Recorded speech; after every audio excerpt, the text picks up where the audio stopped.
Bonjour les amis, je vous avoue que je suis d'excellente humeur ce matin, tout simplement parce que hier soir, j'ai regardé la journée terrible du malheureux Manuel Bompard qui s'est fait littéralement laminer d'abord par Sonia Mabrouk et ensuite par Gaspard Proust. Alors vous allez me dire, parce que vous connaissez peut-être pas tous, qui c'est Manuel Bompard? Alors Manuel Bompard, on va dire que c'est le caniche, c'est le toutou à Rachid Mélenchon.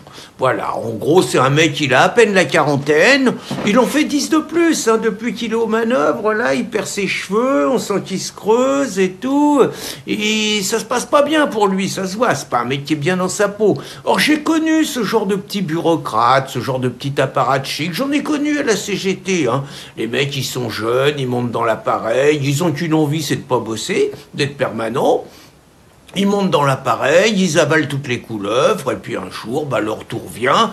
Lui, son tour, il est venu plus vite que prévu. Normalement, c'était pas le choix de Rachid. Rachid, il voulait mettre à la place le roule-bif, Catenas. Et puis, manque de chance, le roule-bif, l'histoire de la torgnole à sa gonzesse, ça lui casse la carrière, là, c'est plié pour lui. Et donc, le plan B à Rachid, c'était donc Manuel Bompard. Donc lui, il va pas emmerder Rachid, il va toujours faire ce que dit le Rachid de faire. Lui, c'est le soumis, c'est l'apparatchik, c'est le mec qui dégage pas une grande humanité. Vous voyez, des Manuel Bompard, on envoyait en URSS à l'époque du Goulag, on envoie en Corée du Nord, on envoie au Cambodge, hein, c'est le genre de, on envoyait en Chine avec les petits commissaires politiques, les gardes rouges, on envoyait au Cambodge, c'était les Khmers rouges. Pour moi, c'est un petit peu ce profil-là, le même genre de froids apparatchiks capables de faire exécuter des millions de personnes s'il faut sauver la ligne du parti et s'il faut sauver le socialisme, hein, c'est à peu près ça.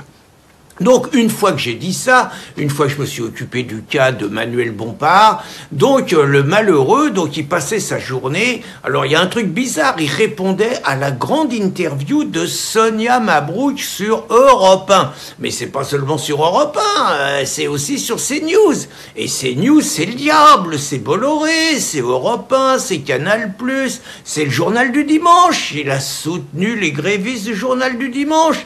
Le mec, ils ont donné des ordres à gauche, personne n'a le droit de répondre aux interviews du journal du dimanche, et les mecs, ils viennent répondre à Sonia Mabrouk, et ils vont voir Gaspard Proust sur Europe 1. J'avoue que je comprends pas bien la cohérence. Donc, mais enfin, je suis pas sûr qu'il avait bien fait quand même d'aller se corrompre dans ce traquenard, parce que le pauvre, il est sorti en lambeaux. D'abord, une interview d'un quart d'heure de Sonia Mabrouk, alors là, sur l'abaya.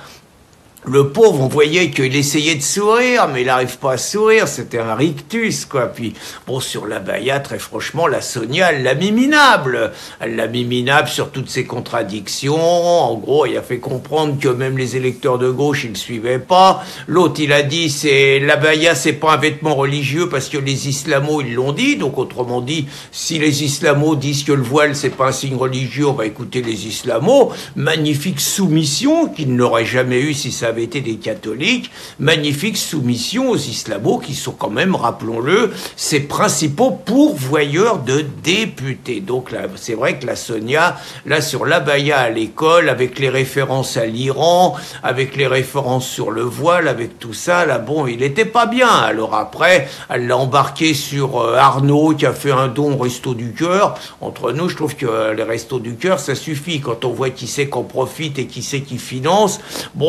Je suis désolé, au bout d'un moment, il y a un problème plus profond, quoi. C'est quoi ce bordel, quoi? Et pourquoi il y a tant d'immigrés qu'on profite? Il est là, la question. La question est là. Et pourquoi il y a tant de bénévoles qui se borent? Pourquoi ça devient quelque part un commerce, un trafic, des mecs qui vont au Resto du Cœur, qui ont absolument pas besoin d'y aller et qui revendent la camelote ailleurs? On commence à connaître, quoi.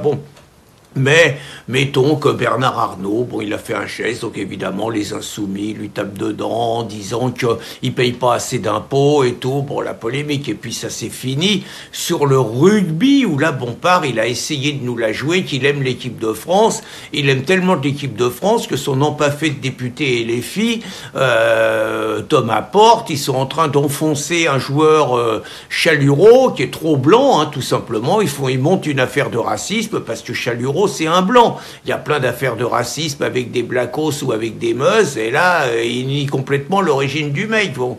Donc vous voyez, cousu de fil blanc, bon là c'est pareil, la Sonia l'a mise mal à l'aise avec la présomption d'innocence, en rappelant qu'il s'accrochait à la présomption d'innocence sur Quatennens. Bref, il a bien morflé, le malheureux Bompard, et je sais pas si le mec est maso, hein, je connais pas sa vie privée, mais en tout cas, le mec, il en a redemandé, il a été chez Gaspard Proust, pour écouter la chronique de Gaspard Proust. Ouh, punaise, alors là, Gaspard, il a été très drôle déjà en essayant de se mettre à la place de Manuel Bompard qui va chez les fachos, parce que c'est comme ça qu'il parle de CNews, d'Europe 1, du JDD, de Canal+, tout ça c'est les fachos, Bolloré c'est les fachos, donc il imagine le mec déjà, il va à Canossa quoi. Et puis après, alors là, Gaspard, il a été sublime, c'est-à-dire que Gaspard a vécu en Algérie pendant 12 ans, notamment dans les années 90, qui voyait l'ascension du fils.